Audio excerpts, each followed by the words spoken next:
బాలయ్య తనయుడు నందమూరి మోక్షజ్ఞ సినీ ఎంట్రీ కోసం అభిమానులు ఎంతలా ఎదురు చూస్తున్నారో ప్రత్యేకించి చెప్పనవసరం లేదు. గత 3 ఏళ్లుగా మోక్షజ్ఞ ఎంట్రీపై ఎన్నో రకాల వార్తలు వినిపించాయి. కానీ ఇప్పటిదాకా మోక్షజ్ఞ ఎంట్రీపై అధికారిక ప్రకటన రాలేదు. దీంతో ఫ్యాన్స్ కాస్త నిరాశలో మునిగిపోయారు. ఇలాంటి తరుణంలో మోక్షజ్ఞ ఎంట్రీకి సంబంధించి స్వయంగా బాలయ్య అభిమానులకు గుడ్ న్యూస్ చెప్పాడు. ఇటీవలి ఈ సినిమా ప్రీ రిలీజ్ ఈవెంట్ నిర్వహించింది చిత్ర యూనిట్. ఈ వేడుకకు నందమూరి బాలకృష్ణ ముఖ్య అతిథిగా హాజరయ్యారు.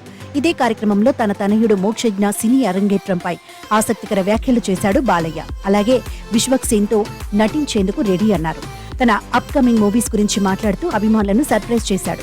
ప్రస్తుతం బాలయ్య స్పీచ్ వీడియోస్ నెట్టింట వైరల్ అవుతున్నాయి. విశ్వక్సేన్ నటించిన gangs of Godavari pre release event కు బాలకృష్ణ గెస్ట్ గా హాజరయ్యారు. ఈ ఈవెంట్ లో బాలయ్య కొడుకు సినీ ఎంట్రీపై క్లారిటీ ఇచ్చాడు. ఈ మేరకు బాలయ్య మాట్లాడుతూ ఇండస్ట్రీలో నాకు మంచి అనుబంధం ఉన్న కొద్ది మందిలో విశ్వక్సేన్ ఒకరు. ప్రేక్షకులకు ఏదైనా కొత్తదనంతో కూడిన వినోదం అందించాలని ప్రయత్నిస్తుంటాడు. గ్యాంగ్స్ ఆఫ్ గోదావరి ప్రేక్షకులకు పక్కా వినోదాన్ని పంచుతుందని విశ్వసిస్తున్నా. ఇండస్ట్రీకి త్వరలోనే మోక్షజ్ఞ ఎంట్రీ ఇవ్వబోతున్నాడు. విశ్వక్సేన్, సిద్ధు జొన్నలగడ్డ, అడవిశేష్ లాంటి యాక్టర్లను స్ఫూర్తిగా తీసుకోవాలని నేనెప్పుడు మోక్షజ్ఞకు చెప్తుంటా.